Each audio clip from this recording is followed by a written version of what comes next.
Cool.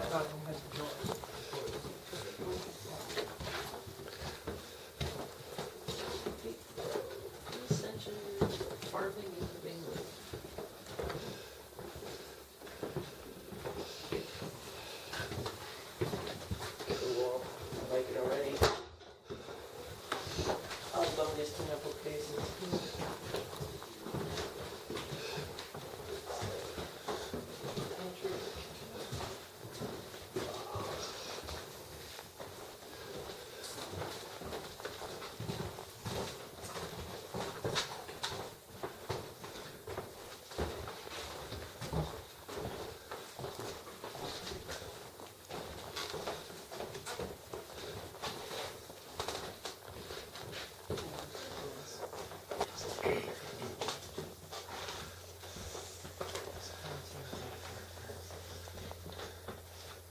Okay, yeah, pretty much everybody expected us to. So, welcome to the old Manse. Now, the story of this house begins in 1770 when it is constructed for the then minister for the town of Concord, a man named William Emerson, and that's his portrait here. Now, he was a patriot, so eventually when the American Revolutionary War breaks out, he decides to go be a chaplain in the upstate New York Army, the Saratoga area, and support the cause. While up there, he catches camp fever, and unfortunately, he passes away. So the house and the ministry of Concord will pass to his successor, Ezra Ripley. Now, Ezra will also marry the widow of William Emerson, a woman named Phoebe, and take over and help kind of sort of raise her 5 kids with William and 3 kids that he will have with her. Now, both of these ministers were Congregationalists. If you guys came from Concord Center, there's that big white church there. That is the First Parish Church and the location of where they would have done all of their sermons in. Now, Congregationalists have a couple of unique features about them. One is that, like most Christians, they do believe that God is somewhere off in heaven, up in his own separate place, and kind of doing his own separate thing. Now, they believe that God had predestined everybody for where they're going to go. This is very much a Calvinist theology thing. They believe that there is a group of elect, saved saints, and everybody else is doomed to hell. And God, when he created the universe, determined where everybody was going to go. So when you were born, God already knew whether or not you were going to get into heaven or be like everybody else and damned into hell.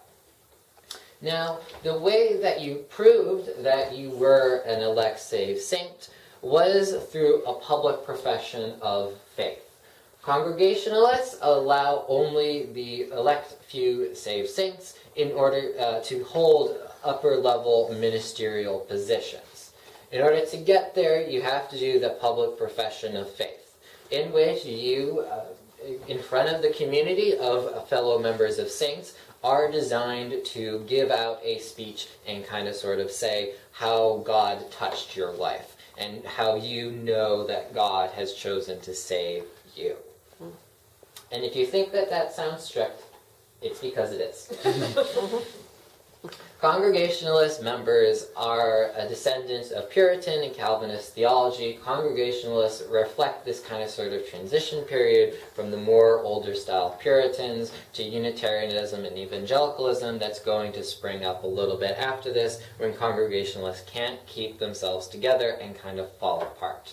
One of the reasons this happens is because there's not enough elect saved saints. Which means, guess what?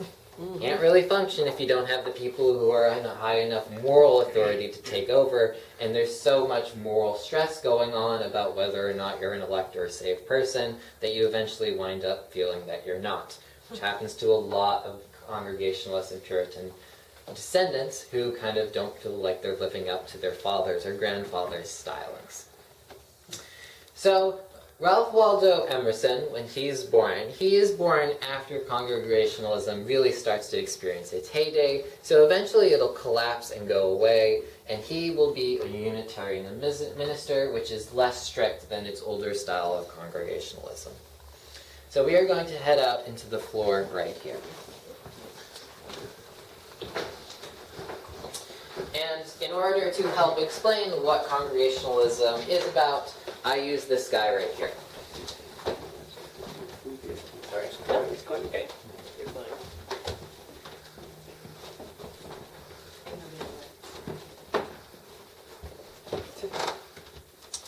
So this guy right here, this is Ezra Ripley. He lived to be 91 years old, so we have the portrait of the nice young Ezra in there, and then we have this Ezra here. Do you guys think he looks particularly happy? No. No?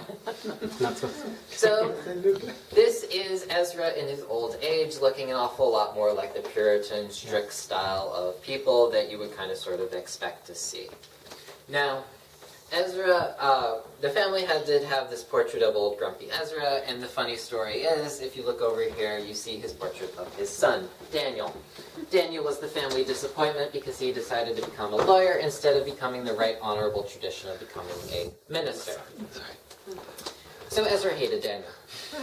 So the family decided to put these two portraits directly up across from each other in order to allow the old grumpy Ezra to forever stare down his disappointment of a son. So we are going to head upstairs. If any of you need to use the hand wheeling, feel free to do so. And we're going to enter the first room on your right when you get upstairs.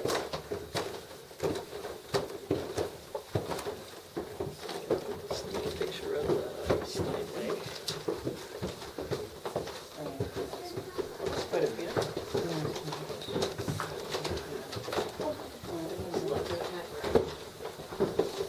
Wasn't it the Congregationalists that the Pilgrims kind of the Calvinists, the Puritans that came from Spain at the beginning? Wasn't that what it said originally? Puritans wanted to try to push England to come over here to do so. Because they couldn't do it there. Yeah. But the important thing is this halfway covenant that occurs. And the idea of that was that the members of the congregation didn't feel that they were up to being saints and saved. And the problem was that they were having children. And the children couldn't get baptized in order to get into the community because their families weren't saved. So Congregationalist members get created as this kind of sort of branching point where even though if you're not a saint, you can still be and get your kids baptized.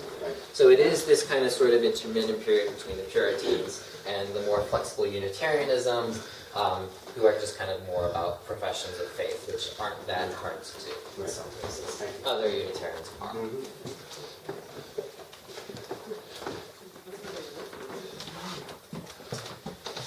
So this room in here is Ralph Waldo Emerson's study. So Ralph Waldo Emerson comes to this house to take care of his ailing step-grandfather, Ezra. While here, he had been to Europe for a while, experienced different things. He had had a crisis of faith before he left to go to Europe when his first wife, Lydia, died. That sent him into the crisis of faith, which will eventually cause him to leave his ministerial position and kind of travel Europe, meeting with lots of different writers and different people and different ideas. And while he comes to this house, he sits at the chair over there, looks outside, sees nature, gets inspired by nature, thinks about nature, and writes the first draft of his book, Nature. Now, have any of you ever read Nature? No, but Yes. I was about to buy it. A long time ago? Did you guys like it? I always did. Yeah, Yeah? I did. We hit upon it in school. Excerpts. So, for those of you who haven't read Nature, there is a very famous quote about nature which helps to kind of sort of explain what is going on in it. So the quote is, "I become a transparent eyeball. I am nothing. I see all. The currents of the universal being circulate through me. I am a part of God." So what do you guys think that means? Nature's more powerful than human beings, in a sense. Sure. Yeah. And That's God is true. no longer up there somewhere. It is all around us. Yes. So the first part of this is that he is a transparent eyeball. So he both sees the universe and kind of sort of is part of the universe. God is not longer up in heaven, kind of this separate entity that doesn't get involved in anything. He is he is everything and anything in the universe. So the way that Ralph Waldo Emerson wants people to connect to God is through the natural world. So for him, spending an hour alone in nature is a more effective way of kind of sort of communicating to God rather than being in church and doing a profession of faith. And so while he's kind of sort of promoting that, he also believes that people are not predestined towards any life goal. There is no elect saints. There are no people who are damned to hell when they're born. Everybody can kind of go their own way and do their own unique thing, communicate to God in their own way, so you don't have to be a Christian necessarily to do this, you just have to be somewhat spiritual in nature, which is against a lot of Calvin theology which is occurring at the time. And if you, in order to help ease the transitioning to kind of sort of talking about nature, because a lot of this stuff is quite dense, we do have this wonderful little photo that I like to use. So this right here is the transparent eyeball person on top. He is strolling through nature to kind of sort of see it. And you know, the person, the eyeball really, is supposedly really tall and thin because Ralph Waldo Emerson was over 6 feet tall and really, really skinny throughout the course of his life. Drawn by who? This drawing is by William Evans, a friend of Ralph Waldo Emerson. And then, of course, you have the transparent eyeball on top, both seeing the world and seeing everything kind of sort of surrounding it. So Was that intended as like a cartoon parody type of thing, or? it's not a parody per se. It's kind of more of his friend kind of sort of going like, how would that really kind of sort of look type of thing, more than it is like, you know, like, hey, listen to the like, crazy weirdo who thinks like transparent eyeballs are just walking around the universe. It's more sincere than that in an attempt to understand it, more so than it is parody. Alright, so do you guys have any questions about the room up here in the upstairs? How does his grandfather, who was taking care of like that situation? Probably not much. He was 90, he would be at about 80 at the point that he's still here, so he's probably not moving around as well. I doubt Ralph Waldo would have ever been the person that would confront him about this type of thing. I'm sure Ezra was well aware of the fact that, you know, his grandson had left the ministry and had this crisis of faith. I think probably in his head he imagined that he would come back into the fold type of thing.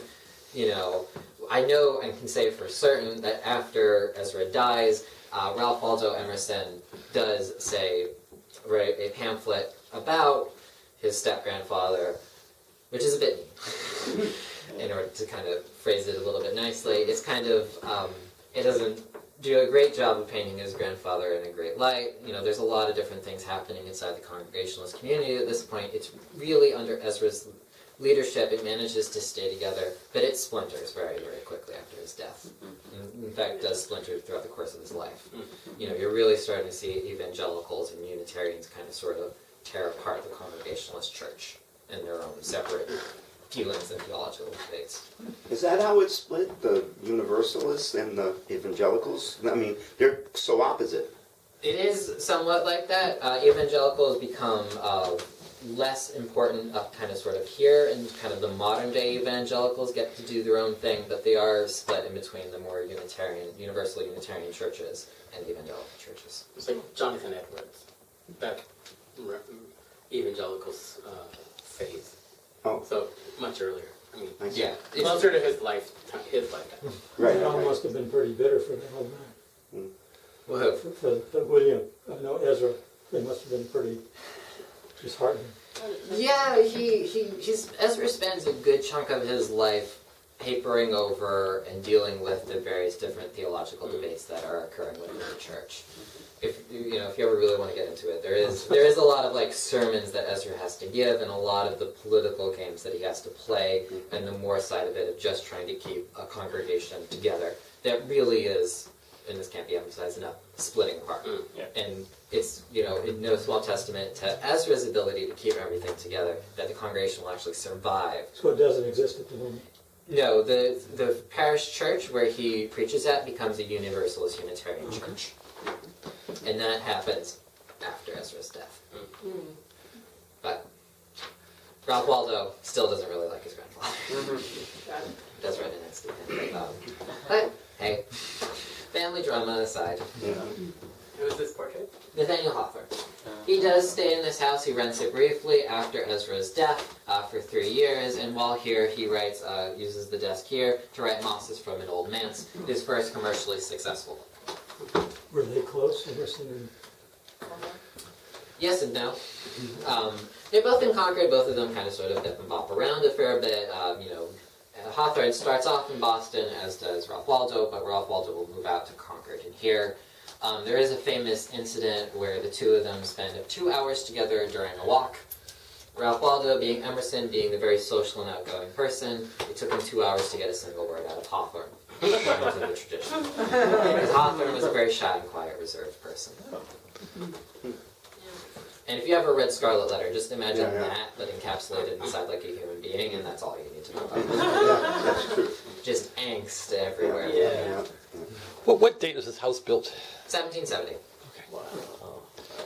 And the glass seems original. It has that kind of interesting kind of look to it. Yeah, some of the glass is original. You can see it in kind of sort of the ones that have the defects in them. Those are going to are more older. The ones that are clearer are the ones that are going to be less old. What about with these scriptures and the... So that is Sophia Hawthorne, Nathaniel Hawthorne's wife.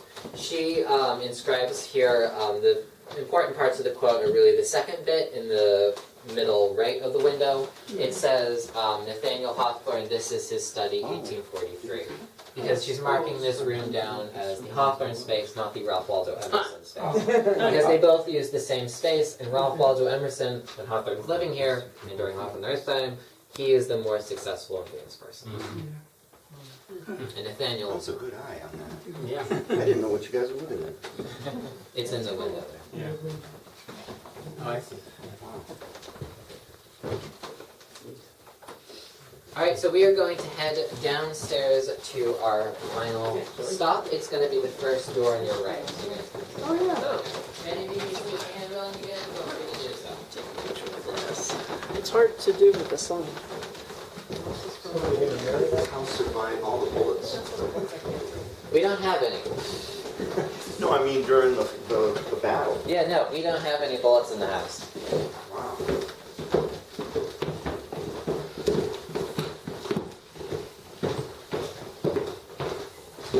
You studying this a lot? About a year.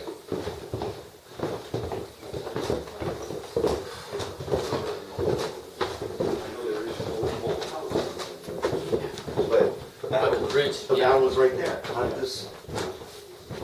Well, they're Good muskets, defense. you know, Yeah, good they don't go defense. that far. Yeah, maybe not. They didn't have cannon at that battle. They didn't have cannon. Yeah, that's true. And then the British take off on this road. They get driven out and get ambushed all the way back Pretty to cool. So green Back to Boston Boston to the end. wallpaper. Once this with battle maple. happened, they immediately Yeah, they're out of here. on the run. It was kind of neat. There are a lot of chemicals nowadays that Yeah. don't get used, get found a lot of get used. It's like where that's the rumor like Mad as a Hatter comes from is because of mercury poisoning for them. Yeah. Little make hats. Anyway, Anyway. on to a less positive subject. Well, I guess the first part of this is more positive. Have you guys ever heard Aeolian harps? Yeah. Oh, Yeah. Have you guys ever heard one played? I was, no. No. Just heard of it. So I have to get that one here. So this is an Aeolian harp being played here right now. They're very popular among transcendentalism. This is a poem written by Ralph Waldo Emerson about Aeolian harps. The way that they work is they get put in the window and then the wind blows through them and that produces the sound which you're hearing. So sort of like wind chimes. Yes. Yeah. With a Like blowing combination over between water. wind chimes and blowing on a bottle. Yeah. The singing bull. Tibetan singing Yep. bull. Similar sounds.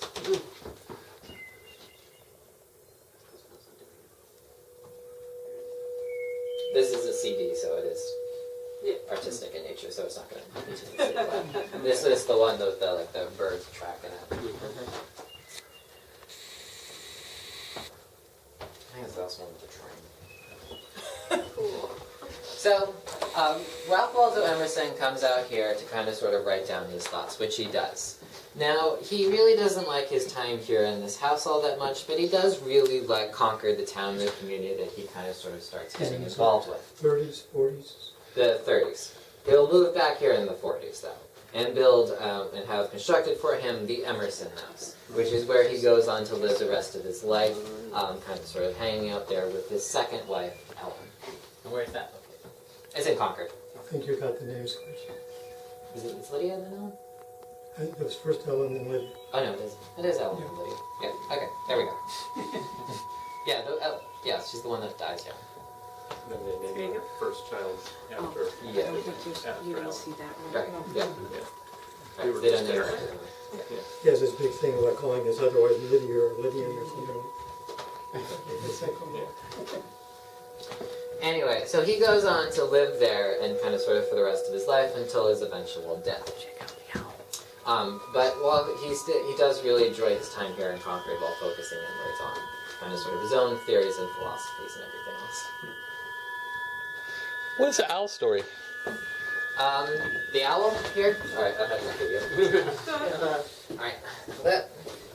The story behind the owl is that it's from Harvard. It was located in the house. Nathaniel Hawthorne and his wife play hide the owl a couple different times throughout times here because she hates it and he loves it. Oh, yeah. Alive and well. That sounds fun. Yeah. Alright, so do you guys have any questions about the house? Is there a basement? Yes. Ooh. Ooh, spooky baby. We're not going to go into the basement, but there is one. I would imagine it's a dirt basement. Yes, but it has been redone in this case. It would have been original. like a root cellar or something like that was used. Very cool. Yeah, as a preservation type of thing for cool, dry herbs and spices and things like that. Including apples. So we do have an apple orchard. 1700 house. Alright, so we're going to head out here and we're going to head back into the gift shop because like all great museums, we not only start in the gift shop, we also end. What day did the house change hands to the trust? 1939. Looks like St. George. Which way?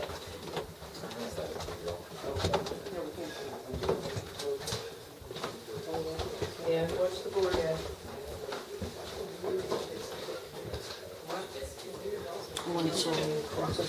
But we don't actually know where a lot of this. That's a good jack. Are there any secret hiding places to escape enemies and stuff? No.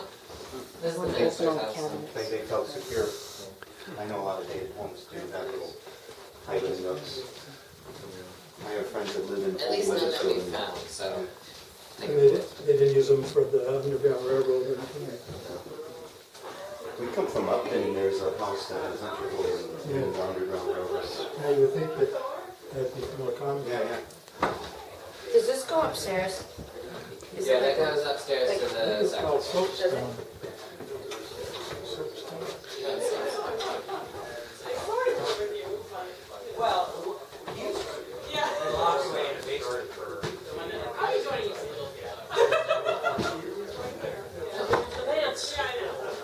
And it's riverfront property. So I wanted to just stay upstairs and not doing anything. It's fighting the inevitable. Yeah, basically.